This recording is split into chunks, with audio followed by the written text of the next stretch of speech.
जानने के लिए हमें विभाव, अनुभाव और संचारी भाव के साथ साथ मुख्य रूप से उसका स्थायी भाव पता रहना चाहिए। स्थायी भाव, जो शांत रस का स्थायी भाव है वह निर्वेद, निर्वेद कहते हैं सांसारिक विरक्ति, यानी शांत रस का जो स्थायी भाव है वो सांसारिक विरक्ति है। इसकी ये दो परिभाषाएं बन सकती हैं। एक तो यह है कि संसार की असारता, संसार की असारता, वस्तुओं की नश्वरता, नष्ट होना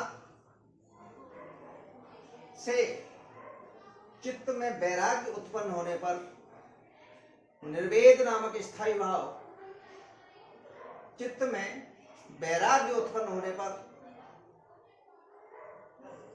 चित्त में वैराग्य उत्पन्न होने पर निर्वेद नामक स्थायी भाव जागृत होकर पुष्ट होता है, तब शांत रस की निष्पत्ति होती है।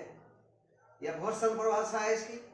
विभाव, अनुभाव और संचारी भाव के संयोग से निर्वेद नामक स्थायी भाव जागृत होकर पुष्ट होता है, वहां शांत रस की निष्पत्ति होती है।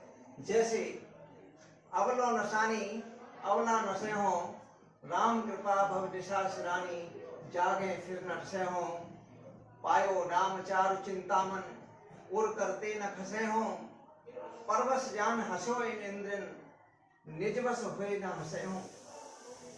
ये तुलसीदास जी की विनय पत्रिका से है। तुलसीदास जी का मानना है कि अब मुझे भगवान के चरणों में रति हो गई है, भक्ति हो गई है, इस संसार का मेरे जीवन में कोई महत्व नहीं है, संसार से मुझे निर्वेद हो गया है, इसलिए निर्वेद नामक स्थायी भाव जागृत हो गया है संसार से विरक्ति के कारण।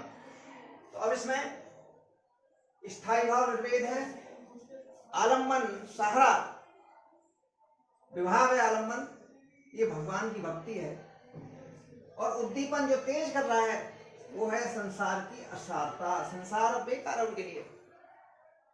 और अनुभव, राम चरणों में रति, ये अनुभव है।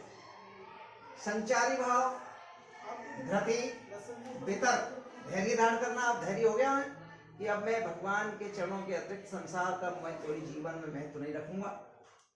अब तक जो इंद्रियां थी मेरे बस में नहीं थी, इसलिए हंस रही थी, अब मेरे बस में है, अब मैं इनको हंसने का अवसर नहीं दूंगा। ये धृति है। और वितर्क, तर्क वितर्क भी है इसमें। तो ये जो है शांत रस से जो है विभाव, अनुभाव और संचारी भाव के संयोग से निर्वेद नामक स्थायी भाव जागृत होकर पुष्ट हुआ है, यहाँ पर शांत रस की निष्पत्ति होती है।